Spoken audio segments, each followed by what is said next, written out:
Victoria Barker, co-founder Hello. of Credible Coach.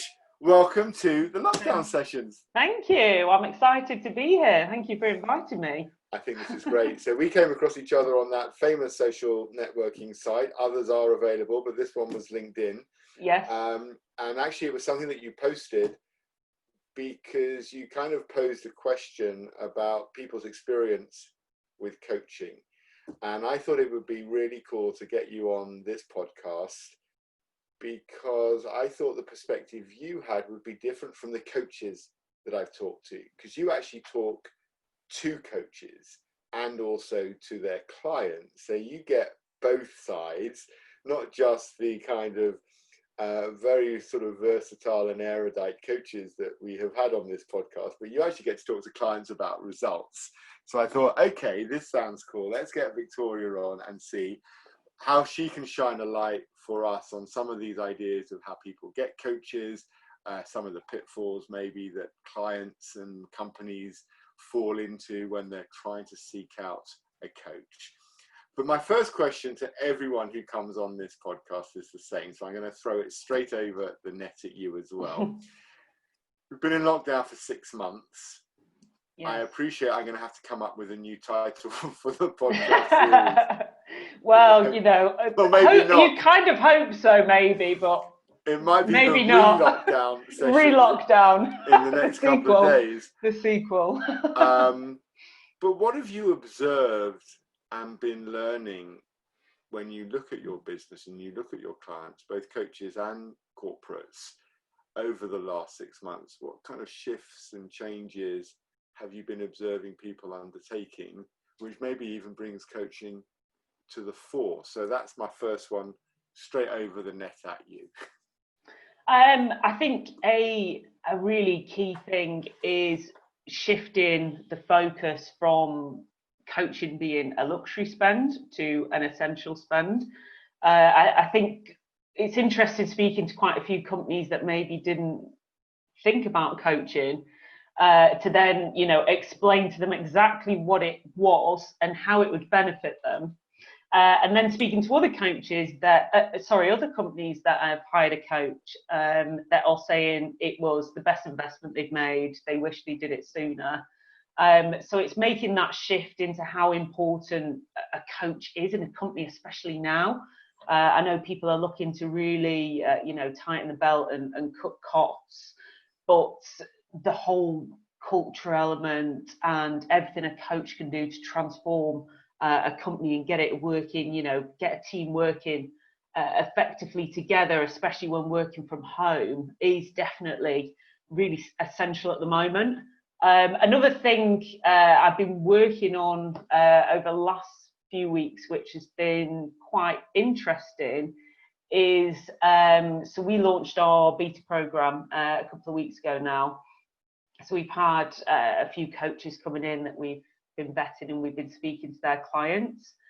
And really interestingly, we offer every client the option to leave a video testimonial, which is always encouraged.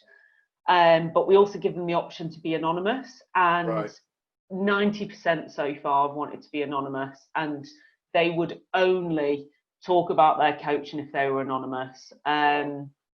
To the point where I had to have a phone call before collecting a review so that I could build that trust up with them myself and say, look, confidentiality is of the utmost importance to us.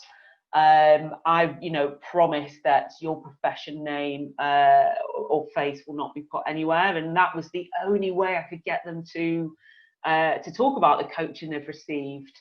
But it's been great because they've been really open and honest, more so than the few clients that have said they will do a video testimonial, which I think is really interesting. And I think, if someone can trust an anonymous review, I actually think that's a better option, because you really do get a fuller story of their challenges, especially if they're in a senior position, the loneliness they've had and how the coach has kind of helped them to navigate through it, and having that, soundboard, where, you can be confident that if their face and name was to it, they wouldn't be talking about struggling with loneliness in, you know, in their senior positions. But I think coaches have always found it challenging to collect an anonymous review and put it on their website, because people will, you know, question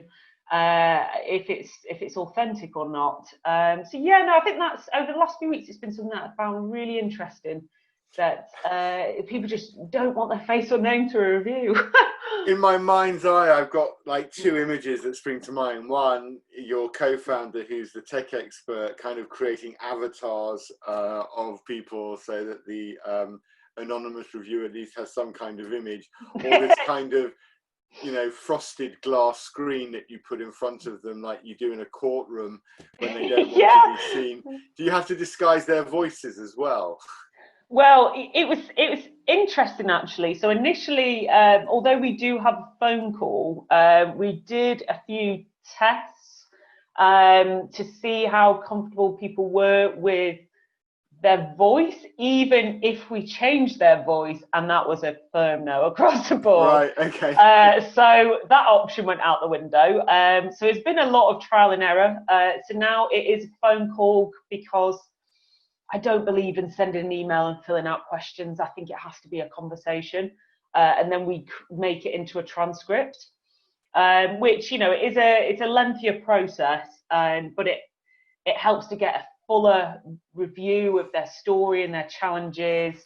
You get to have a conversation so they can trust you and be, you know, more open, but still it's completely confidential. Because yeah, I had hoped that the phone call recording would be an option, but even with the voice changed, they weren't comfortable with it. So, you know, it's making sure that it works for individuals, companies, the clients, and the coaches. So it's been very interesting learning curve. Tell me a little bit then, and for those people listening, so we have about 300 plus subscribers currently. But we'll put this out. Yeah, good. And we'll put one of the, you know, we put them out on YouTube as well, so people can watch us interacting as well, which I agree with you. There's an authenticity when you get to see people rather than just hear, but I also get the hearing bit. What gave you the idea for this? And tell us a little bit about what Credible Coach actually does. So we're providing transparency in the coaching industry. The reason why it came around was because I had heard some quite shocking stories of people that had hired a coach. And I realised the field is unregulated. There's a lot of people entering the industry, some credible, some less so. So I did spend a good 6 months. I joined various different groups, and I wanted to hear as many people's stories from different levels within, you know, their career, you know, from students to CEOs. I wanted to hear their stories when they'd hired a coach. And there were some really shocking ones that came out. There was a lady I'd spoke to that spent £12,000 on a business coach that disappeared after a few sessions, promised, you know, ROI that was too inflated anyway. And, you know, there were some really good success stories as well. And I've hired a coach, I've hired a life coach and a business coach. I know how impactful it is when you hire a good, credible coach. And I guess the aim was to try and help direct people to the credible coaches. And it's not, you know, to put anyone out of business. It's more, instead of saying, you know, here are the scams, here are the people to avoid, because there's so many people entering the field, I think, you know, you'd always be at a loss doing that route. We want to just provide a space where it's vetted coaches, there's a stringent onboarding process, and myself and the team personally speak to their clients and get a really full review. We hear the story, we hear the challenges, so people can make a more informed decision, and I think trust coaching more, which I think is quite interesting. Even some coaches I've spoken to, they don't like calling themselves a coach because they think there's a bit of a stigma surrounding it because of the, you know, horror stories and the cowboy coaches that people have heard about. So I want to provide a space where it's like, yes, there are, there are bad coaches out there. There are people that just see it as a lucrative opportunity. That's not the industry standard. We're going to help you differentiate between the two, and we're going to speak to their previous clients and let you know that they're, a good, credible coach. But yeah, it's been a journey. So over the last year, all it's been is speaking to clients and coaches. Wow. And just redefining how it's going to work, because a lot of people said to me it's not going to work. They said coaching's subjective. People won't want to put the face and name to a review. There was lots of obstacles that we've had to overcome. Because I think at the end of the day, to just say no, it can't be done at all, is then making people that are making the credible coaches, not giving them the opportunity to be hired over those that are entering in the industry for the wrong reason. So yeah, it's been a journey, it's been a challenge. Well, when you said earlier, just offline before we started, that there are life coaching courses online for like £7, and you can just sort of get yourself accredited in half an hour with a certificate, it is frightening. And I've always wondered about life coaching, because I don't know what gives me the right over anybody else to life coach. I've picked up things from my own kids, where I've learned lessons from them, particularly over lockdown, where every time I open my mouth, my daughter will tell me that I shouldn't be saying that, or I need to change how I'm framing that, because that's offensive to this person or to that one. But I like what you're saying, and I'm interested to go a little bit deeper as well, because that anonymous review, when I work with our clients and an HR director comes to me and says, Brad, we've got this marketing director, they need some coaching. This is what's happening in their world. I say, cool, no problem. Look, here's 4 coaching bios for you, share it with them. And I've always had this feeling that although sometimes managers and leaders don't get the choice as to whether or not they have coaching at work, they should choose their coach. Yeah.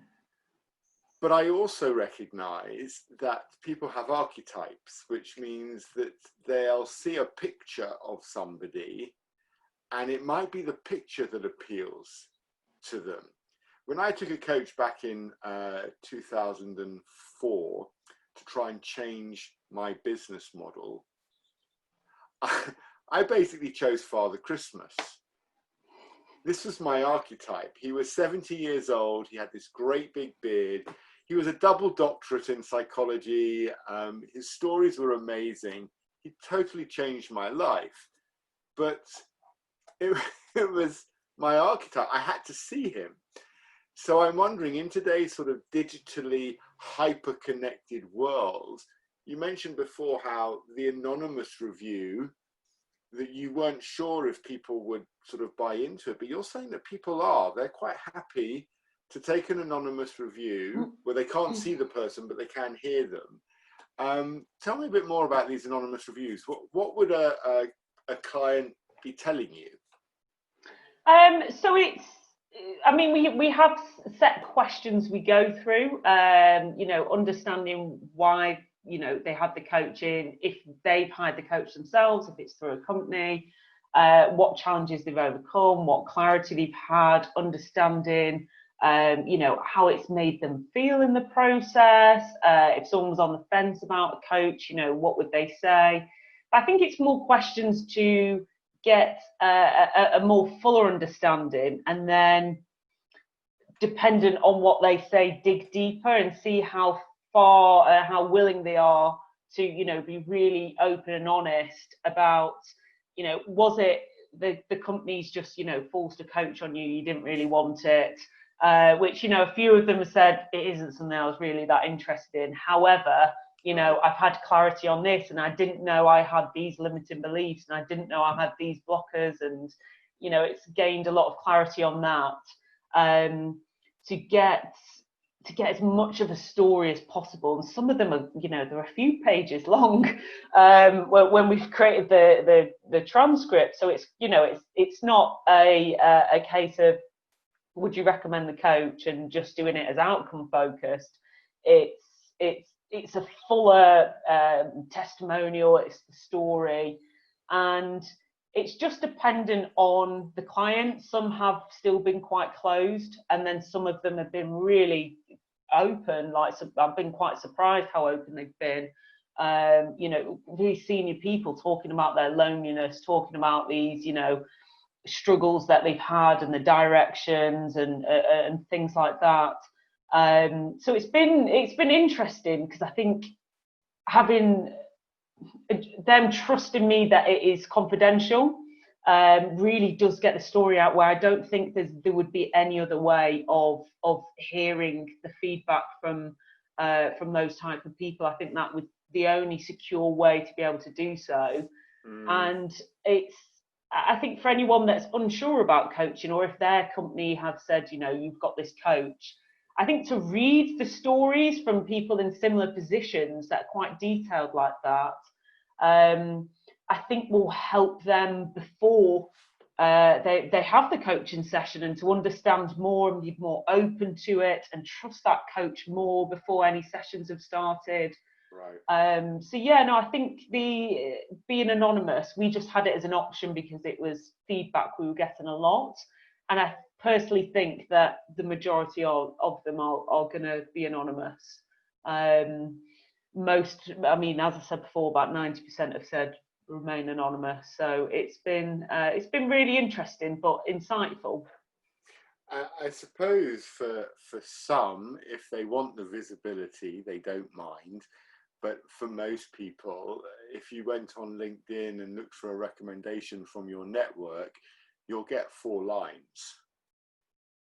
Yeah, exactly. And it doesn't really, I think there's the element where saying, yeah, I recommend this coach, they were great, really helped me. That's great, because, you see the credibility of that coach. But I think in today's world, it's not like, you're buying some headphones and you just want to know if the volume's good. If you're spending a lot of money on a coach, you really want to know a lot more about, the clients they've had, the journeys they've had, how the coach has directed them through that. And, that's why even on LinkedIn, I know there's a lot of people that would not leave a recommendation for their coach, and especially with their public profile attached to it. Oh, more than that, I don't know that many coaches who go to their coachees on LinkedIn and say, hey, write us a recommendation. Exactly, yeah, exactly. So to your point, and actually taking that further, if reviews of headphones were better on places like Amazon, I probably wouldn't have had to have returned quite so many. yeah. Maybe that's my second business idea. Headphone Just reviews, giving that right? to you. Yeah. You'll see me on Dragon's Den shortly. So that's anonymous review, the coaching experience. I like the sound of that. You've talked to a lot of coaches, and I'm going to take myself out of the ring here. You can give me feedback later. Yeah. Can you spot a credible coach? I mean, you are the credible coach, so come on. I'm putting you on the spot. But can you spot it? I mean, and what are the telltale signs? I can spot someone that isn't, because, and an example of a call I had on Friday, and it was interesting because she'd come to me and she's like, I like the idea of what you're doing, and then the more I was talking about it, it became very, very evident that she wasn't coaching at all. Right. It was, and I'm trying to be careful about how much information here, without it being obvious who I'm talking about. That wasn't coaching. It was more, the certain life experiences, mentoring, maybe saw getting on the platform as a way of being able to get more clients, and was trying to understand how she could maybe get around the vetting process. And then as soon as I said, we personally speak to your clients, then there was a radio silence for quite a while to try and navigate, right, okay, I'd like you to ask certain, only these things, and my clients don't want to talk about. And I was thinking, oh, if you're really uncomfortable about this, and when I'm trying to keep the conversation open about, what's your thoughts on presentation, what's your thoughts on certain things, it just became really obvious that they weren't sure about coaching and just saw it as a way to try and springboard themselves to a certain level, but didn't really have any tangible experience and didn't want us going anywhere near any of their previous clients. Just wanted to send me some of their testimonials that were, I think there was like about 5 in an email, but I didn't know who they were from. So I was kind of like, no, that's the whole point of, what we're doing. You have to be comfortable with it, because, we're not going to be trying to get the clients to talk badly about the coach. It's really not the way at all. We're just trying to understand the story. So it always becomes really evident, and I always have a call with every coach for at least an hour. And I think it does become evident how they're talking about coaching, their previous experience. And I think the main thing is, are they comfortable with myself or someone in the team talking to their previous clients? I think, anyone that isn't confident in their coaching ability wouldn't want that. No, for sure. And I think that becomes, really evident once, as soon as I say that to a coach and they go, I don't, I wouldn't want you going anywhere near them. Either they really don't trust me, or, there is that element where they're unsure what their client would say. And, there's always an element where you can't be 100% sure. But, if you feel that you're good and credible and you've helped your client, then that shouldn't really be an issue. I can't think of one client I wouldn't be happy for you to talk to, on the basis that you let me just call them and check they were okay with me sending their details over to you. Yeah, of course. I mean, it's always encouraged anyway that the coach lets them know and gets that approval first. And even that initial email, we're very transparent about exactly who we are and what we do.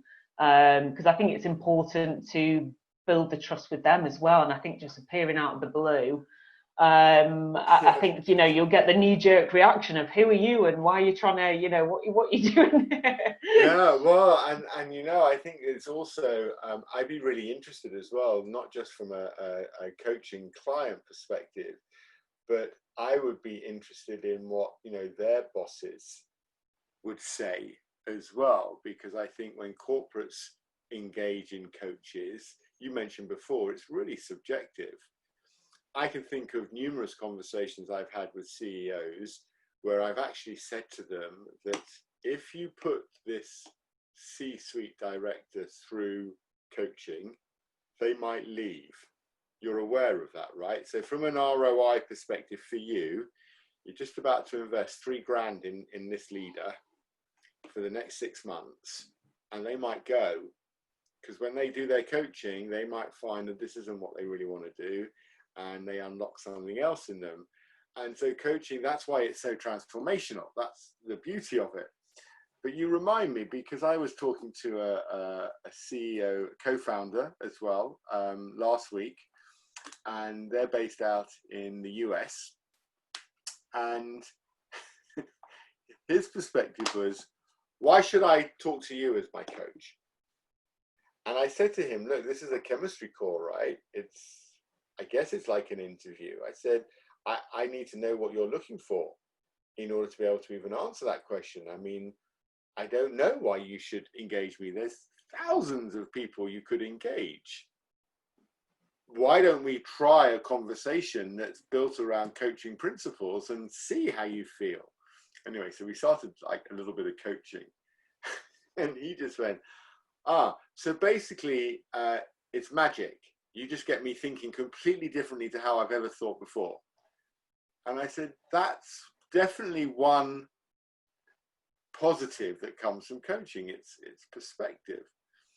But then when I think of, say, coaching groups I belong to, so many of them are trying to get into coaching. How do you kind of help people realize whether it's right to join your group? Because it's getting quite crowded in the coaching space. And not just of people who aren't great, of great coaches too. LinkedIn's become like, you know, the Facebook of the corporate world. Everybody's sort of posting on there. I wonder whether anyone's doing any work in offices anymore. How do you know the kind of coach you want to profile? Because I could imagine you might get request after request after request. So how do you pick the coaches? I mean, I completely agree. It is getting crowded. I mean, it's coaching. It's the second fastest growing profession worldwide at the moment, and I just see it as growing more and more. More than the not so much the demand, but the awareness of coaching. I think has been really interesting. Not many people are, you know, really aware of coaching. I think more so maybe in the life coaching space. But for the smaller companies as well, you know, they haven't even thought twice about a business coach. So I think the awareness, really, there's a big educational piece that needs doing as well to try and, you know, match that supply and demand. I think it's interesting question because we've only got a certain amount of spaces that we can offer per area of coaching. And I think a key thing is the level of experience they've had as a coach, ideally over 5 years as a, you know, starting point, but also because we want to offer you know, a variety within that area. So for instance, you know, we've got a coach that just deals with lawyers and a coach that only deals with CEOs that are entering a company, and so it's different coaches so that anyone coming on the site can probably find someone that they need for their specific thing that they're looking for. But yeah, no, definitely at least 5 years experience, and also after we've had the call with them to kind of understand how many clients they've got, how many previous clients they're willing to let us talk to, and then we open a conversation with their previous clients as part of the vetting process as well. So yeah, there's a few different areas, I think, to make sure that there's variety, as well as ensuring that they have got the experience where they've got enough clients that we can talk to get, you know, various different opinions as well. So it's quite a lengthy process, and we can only take on, you know, a certain amount because there is a lot of manpower that goes behind it. But I think having a variety, and it's been interesting, coaches that, for instance, the coach that only coaches lawyers, hearing their testimonials in comparison to a CEO's testimonials, and I think it'll help, you know, a lawyer, for instance, that maybe was looking at coaching in general, not even just that coach, to hear their stories and hear how it's helped them as well. So I think getting a variety of coaches and getting a variety of you know, stories from different clients and different positions will also help raise that awareness within you know, each of those industries of how a coach has helped them. I like that because it's like genres of coaching. It's like the Spotify of the coaching world. I go yeah. I can actually choose my genre and then find a selection of people who can help, and then listen to their stories to see how they have helped and see if they resonate for me. I like that. Do you end up getting like free coaching from all these coaches? I don't actually, and it isn't something It's an interesting one, I think, because there is that kind of business relationship that I'm not sure if I'd want it or how Right. beneficial it would be. But it would be great because I would just have, I'd have coaching from some of the best coaches. Right. Yeah, I can see it being. Yeah, you might want to just throw in the odd challenging question Yeah, that you and your co-founder are sort of struggling with that week, and just have a what little do you think 10-minute on chat. this specific problem? How would you Right. coach this specific problem? Just Just saying, just saying. for a friend of mine, I've That's a got this really good friend. idea, actually. I don't know. I'll give you that one for free. Yeah. Victoria, so help me understand a bit more as well, because you've talked a lot about them trusting you. Mhm. And that's both the coach in having to trust you to kind of say, hey, listen, talk to my clients. We want you to kind of promote us as coaches. And also you're talking to people about deeply personal experiences. And one of the things I've observed in lockdown that's, I think, a gap in business is when people say have trust, you've got to meet people to build trust. I don't believe that trust happens in those meetings. I think that trust happens outside of the meetings, when you're walking back downstairs, when you go for a drink after work. It happens in between. How are you building trust when we're physically disconnected from people? It is difficult. I much prefer meeting people face to face. I feel like it's much easier for me to kind of build rapport and build that trust. And it is challenging, especially speaking to clients over the phone. I won't go straight in and ask them the details. I'll explain, I won't go straight and ask them about a coaching talk. I'll, talk about me. I'll talk about, the coaching I've had. I'll talk about other people that I've spoken to in similar positions to them, and really try and get them, comfortable with me and comfortable with the process. Because I think, telling your deepest, darkest challenges to an absolute stranger is, it is asking a lot. And I have been quite surprised that they have been really open, the ones I've spoken to so far. But I think it is just being completely transparent that, it's not me shining a light on you, that, I've had coaching and I've, had my own challenges that I've overcome. If they want me to talk about my own for a second, then that's absolutely fine. If that, helps them to trust me some more, and not let them think that, they're at any kind of disadvantage for getting a coach, because I think there's still that stigma that that they aren't a high performer if they're getting coaching. And I think it's really not the case in any way. So I think it is challenging, especially over the phone. I think over Zoom I found it easier. But if they just want to speak to me over the phone, it is difficult. And sometimes I have been speaking to them for quite a while before I'll say, are you comfortable to talk about the coaching yet? But it depends on the person. Some are really open quite quickly, and some of them it does take a while, because it is personal, and it is challenges that they've overcome, especially if they're in senior positions. They just they don't want to be talking to the world about it.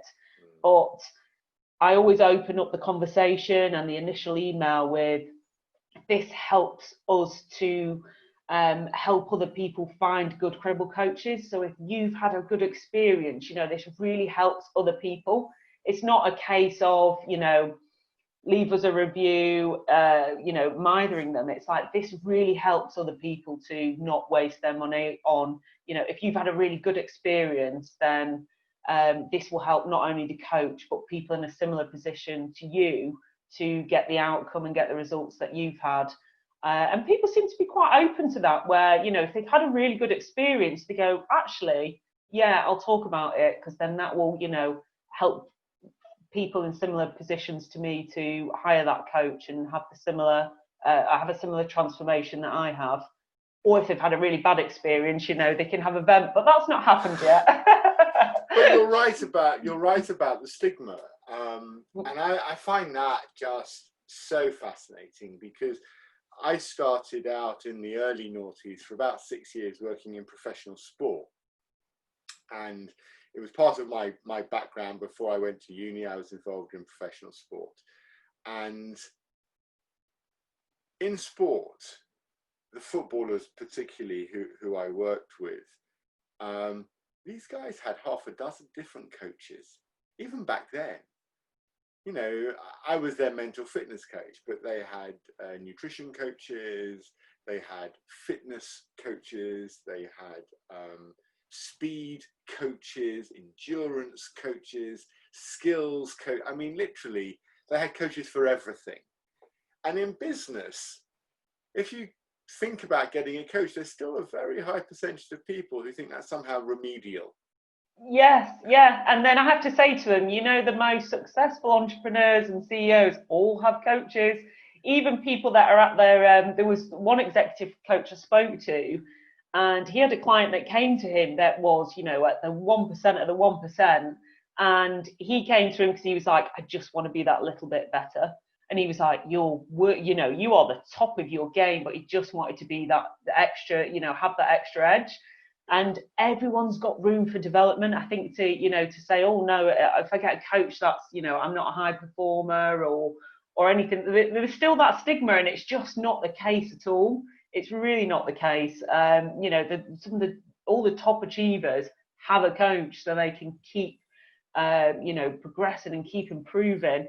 But yeah, no, there is still that stigma, and all this, all the top sports people have a variety of coaches. Why would you not in business as well? Right. And I was reading in lockdown, I was reading Eric Schmidt's book on the $1 trillion coach, where he talks about, coaching in Silicon Valley, all the tech startups. And apart from the fact that the stories are brilliant, the anecdotes are exceptional. His opening paragraphs are all about, why wouldn't you get a coach?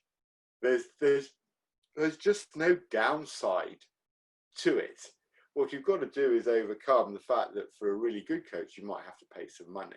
But if you're not interested in that 1%, that marginal gains mindset that you referenced there, then I suppose you won't ever move. And actually, those people, I don't feel as a coach, I need to try and persuade those people, because they'll never be persuaded. Yeah, and I think definitely in the startup world, I mean, for my coach, the accountability is worth its weight in gold anyway. If you're a founder of a company, you are, it's very easy to kind of prolong things, or maybe be like, oh, I'll push that back a week.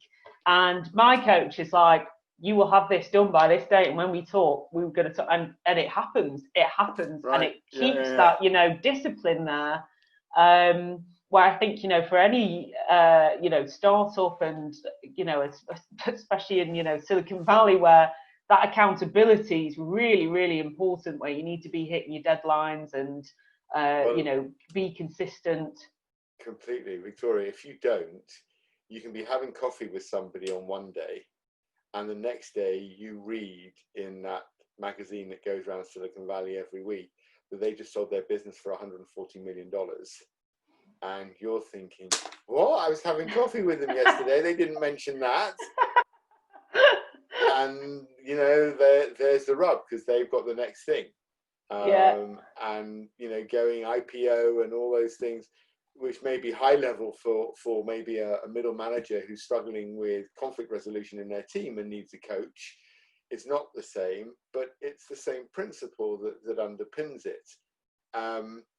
I feel like we're closing the circle. We started with talking about sort of anonymous reviews and how, in order to get people to kind of buy into wanting coaching, you need to give people a flavor of their coaching, that experience that you go through. And I love what your business does, because it helps my profession become more credible.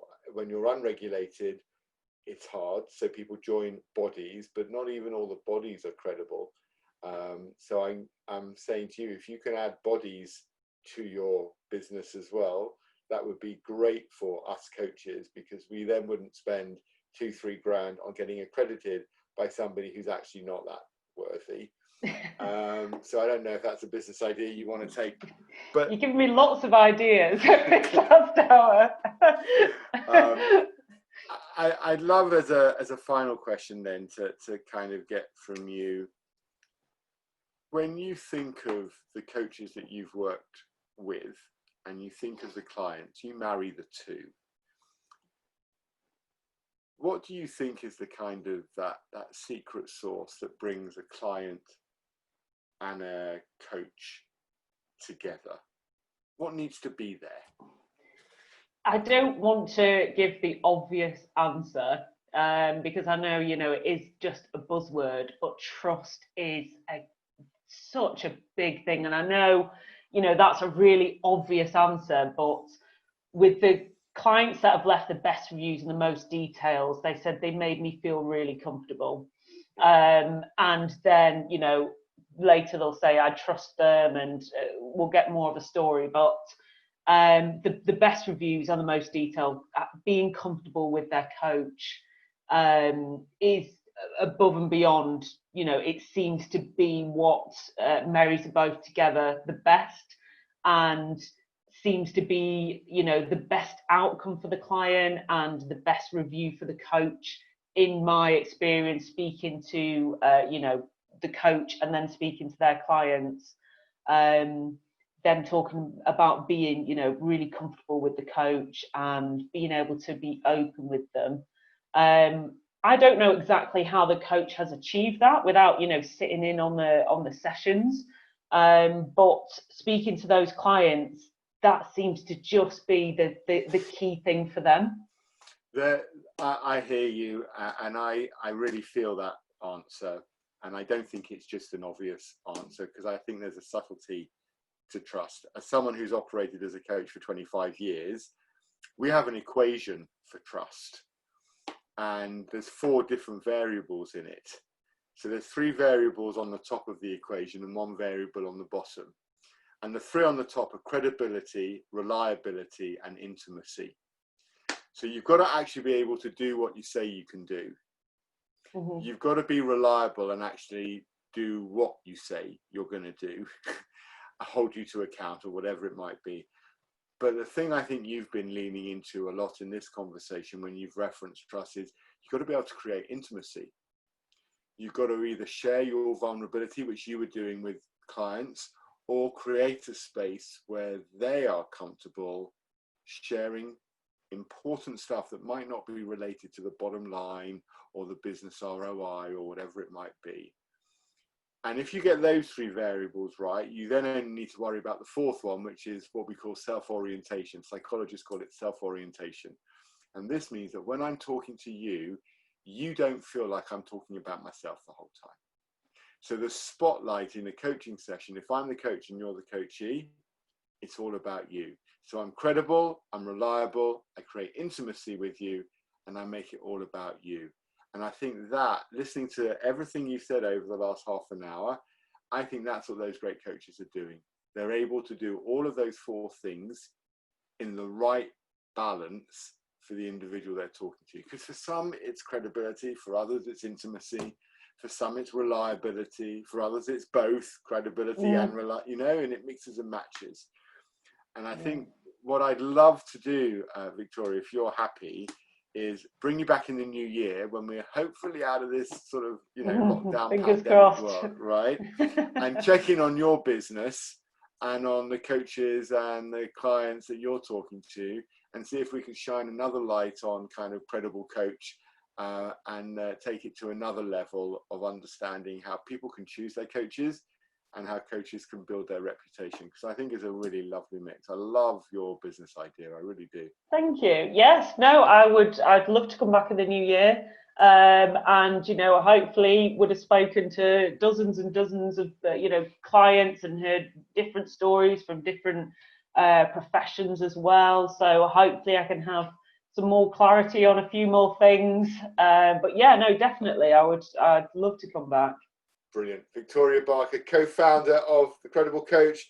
Thank you for joining us on lockdown, and I'll send you a little link before it gets published so you know to look out for it in your inbox. Yes, I look forward to it. Brilliant. Thank you so much. See you Thanks, next time. Dad. Bye.